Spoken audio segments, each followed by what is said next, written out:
Check the Michael McGrath. Thank you very much, Las Ceann Corla, and I'm pleased to have an opportunity of contributing to the second stage debate on this bill. And I think at the outset it is appropriate to recognise the great success we have had in the whole area of international financial services, and it is a sector that successive governments have worked on. We as a party are very proud of the role that we played back in the 1980s in the establishment of the IFSC here in Dublin. But of course, since then, international financial services has developed right throughout the country. And I think that is important to recognise. And even in your plan for the next 5 years or so, Minister, you have acknowledged some of what I think are quite remarkable statistics, with 44,000 people now employed in the whole area of international financial services. 14 of the top 15 global aircraft lessors are now based in Ireland. Ireland's home to 20 of the world's top 25 financial services companies. With over 4 trillion in fund assets under administration, Ireland is the third largest global investment funds domicile, the largest European domicile for ETFs, and a leading location worldwide for hedge fund administration.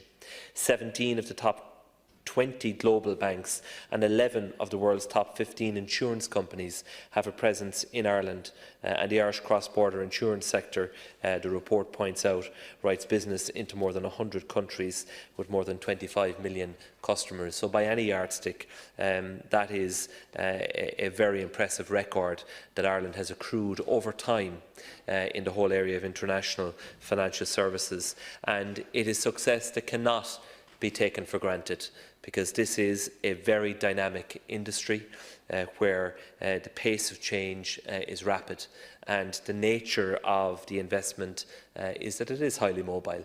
And we are increasingly facing a very competitive international environment, and I think that has to be acknowledged and at the fore of the debate on this bill. Within that overall figure of 44,000 people, as the Minister has said, over 16,000 people are directly employed in the Irish funds industry, which is part of the wider international financial services industry. And in that regard, the contribution to the Exchequer is estimated by Indecon, who did an independent impact assessment for Irish funds, the industry body, of their contribution to the Exchequer, and they put the figure at €837 million per annum. In real terms, and I saw this myself only last week in Cork, where the Taoiseach officiated at the official opening of the new Clearstream offices in Cork City, part of the Deutsche Börse Group, which is part of, operates within the funds industry in the depository space, providing post-trade infrastructure and securities services. And they employ close to 500 people now directly in the heart of Cork City, having moved in from the Airport Business Park. So that's a phenomenal success story, and we want to see much more of that, Minister. And you've had success in Wexford as well in bringing aspects of the fund industry there, or encouraging it, I should say, and we want to see more of it spread around the country in line with that trend, because I think it is very important.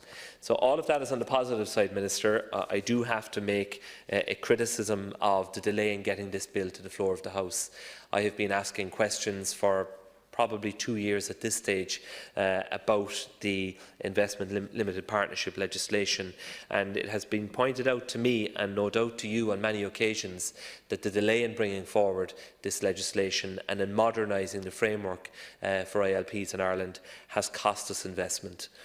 Particularly in the context of Brexit, and many decisions have already been made that Ireland has not benefited from in relation to ILPs. So I think we have missed out on some, but I think it's important that we move now as quickly as we can, while at the same time getting the legislation right. So by your own acknowledgement, the legal or legislative architecture has not kept pace with market developments or regulatory developments. So it is past time that we now focus on this legislation, and hopefully we can get it enacted in a reasonably short time frame. You took us through the detail of the bill in your opening speech there, and you also indicated that you have a number of amendments that you intend to bring forward in relation to the introduction of a beneficial ownership register for ILPs. You acknowledge it's a complex area. I hope, Minister, that the work on those amendments will not delay us significantly, and that we can move quite quickly, because quite some time ago, the members of the Oireachtas Finance Committee, on my suggestion, agreed to waive the right to pre-leg scrutiny so that we could try to get this legislation through the system. So the goodwill is there, I think, certainly on our part, to facilitate the passage of this, while also obviously going through the detailed examination of the bill at committee and report stage in the normal fashion. As you have said in your speech, an ILP is essentially a regulated partnership structure that does not have a separate legal personality. And I think it is important to acknowledge that, for really a quarter of a century now, Ireland has been a leading domicile for internationally distributed investment funds, and over that time Ireland has built a solid reputation as a well-regulated EU location for investment funds and a centre of excellence for services provided to investment funds, whether it be oversight, fund administration, depository, legal, compliance and audit. And while we have had a lot of success in the so-called open-ended fund structures, we've had much less success in the area of closed-ended space in which this ILP structure sits. And of course that type of structure lends itself more as the vehicle of choice for investment in the real economy, because it meets the requirements of long-term professional investors in ways that are hard to achieve in other fund structures. So it's important to make that point and to make the connection between the ILP structure and potential benefits that can bring for the real economy by way of actual investments that can bring very significant benefits to our country. As I understand it, there are currently only 6 or 7 ILPs in existence in Ireland, out of a total population, as you pointed to, Minister, of over 7,000 regulated investment funds in Ireland. But a limited partnership fund is a form of business partnership which is very common globally. In many of the key jurisdictions with whom we compete on a regular basis, it is a very common fund structure which is used as a vehicle for investment in the real economy. And given that the ILP legislation is 23 years old, it has been acknowledged already that it hasn't kept pace with developments in this area, including, of course, the most important regulatory development in the alternative investment fund space, the 2013 implementation of the Alternative Investment Fund Managers Directive, AIFMD, and it's important, I think, to put that on the record as well. I have been engaging, as I know you have, Minister, with the sector for quite some time now to try and get a handle on what this legislation means from their perspective, and of course we have to bring our own independent examination of that, and I know that the Central Bank would have been very heavily involved in the drafting of this legislation, and it's important to put on the record that this is very much a regulated sector. ILPs are a regulated fund structure, that the Central Bank will have the full suite of regulatory and enforcement powers at its disposal in respect of these fund structures under the 2013 Supervision and Enforcement Act. So it's important to make that clear. We're not talking about the Wild West in any respect here. These are highly regulated, sophisticated fund structures which will be monitored very closely by the Central Bank. And I think one issue, Minister, that you will need to give a reassurance on is that the Central Bank will be adequately resourced for the extra regulatory burden that will inevitably follow if there is major growth in the ILP space, and you're talking about up to 1,500 jobs over the next number of years. So that will mean a lot of activity in terms of ILP fund structures, and the central bank will need to be resourced and have the adequate expertise to ensure that area is properly regulated. I think that is a key point.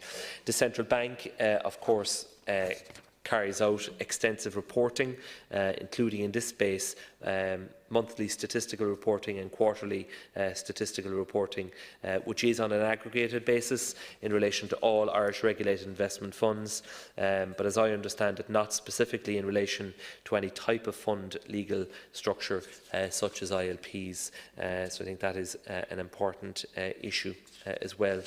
In relation to the nature of these fund structures and the impact that it will have on tax, for example, because that will, I have no doubt, feature during the committee stage debate, and it's important that we examine this in detail. But unlike corporate entities, partnerships are treated as transparent for tax purposes, and partnership funds, including ILPs, follow the same treatment. So in essence, it means that investors or limited partners themselves are treated as directly holding the underlying assets in the ILP. And are taxed accordingly. So similar to other funds, when an ILP makes distributions to the limited partners, the limited partner will be taxed in their home jurisdiction according to the tax treatment applicable to them.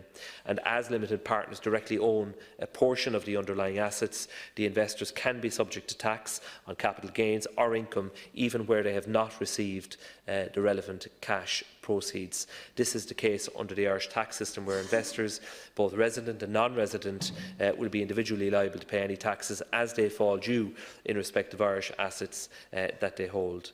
So investors will have the same tax liabilities whether it purchases an asset itself or alternatively invests in an ILP which purchases the asset through that structure. So I think we will tease out in greater detail at committee stage the taxation issues involved here, but from my examination I do not see any basis for an argument that that the introduction of this legislation will facilitate tax avoidance, because the investors are directly accountable and liable for their own tax liabilities, because they are holding the assets directly as opposed to as a collective as such.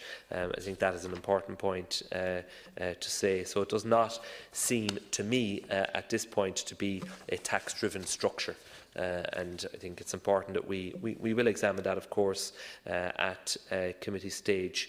As I said, ILPs can be a very important vehicle for real investments. They typically invest in a very broad range of assets, ranging from equities and bonds to investments in non-listed companies, infrastructure, renewable energy and real estate. And I think it is expected and anticipated the most significant proportion of the investment will be private equity, that it will be in the area of non-listed companies, including venture capital in SMEs and startups, growth investing in established companies and indeed buyouts as well.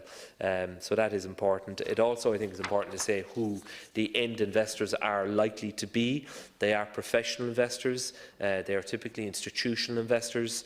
Investment in such funds comes predominantly from public pension funds, sovereign wealth funds, private sector pension funds and insurance companies. So these institution-type investors account for about 3/4 of all investment in the ILP. So we are looking at the institutional investor space. So from our perspective, Lascia Corla, we are supportive of the bill. We would like to see the bill now progress to the next stage as quickly as possible. We will engage collaboratively during that stage. We'll examine the bill in detail, and in particular any amendments that you have, Minister. But our overall view is that it's important that the ILP legislation is updated. It will bring benefits for Ireland. It will facilitate further expansion of international financial services in our country, and that is to be welcomed. So thank you very much for providing me this opportunity.